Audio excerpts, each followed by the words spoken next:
Hello guys, രാത്രിയാണെങ്കിലും എനിക്കിത് നിങ്ങളെ കാണിച്ചു തരാതിരിക്കാൻ പറ്റുന്നില്ല ഗായ്സ്. നിറച്ച് പൂവിട്ട് നിൽക്കുകയാണ്. രാത്രി ആയതുകൊണ്ട് നിങ്ങൾക്ക് എത്രത്തോളം ഇത് കാണാൻ കഴിയുമെന്ന് എനിക്ക് അറിയാൻ പറ്റത്തില്ല. എങ്കിലും നോക്കൂ,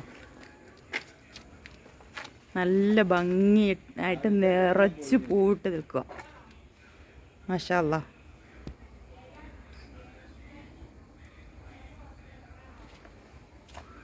കണ്ടോ, ഇങ്ങോട്ടൊക്കെയുള്ള പൂ മുല്ലയിലെല്ലാം നിറച്ച് എവിടോട്ടൊക്കെ പടർന്നിട്ടുണ്ടോ അവിടെ എല്ലാം നിറച്ച് പൂവിട്ട് നിൽക്കുക.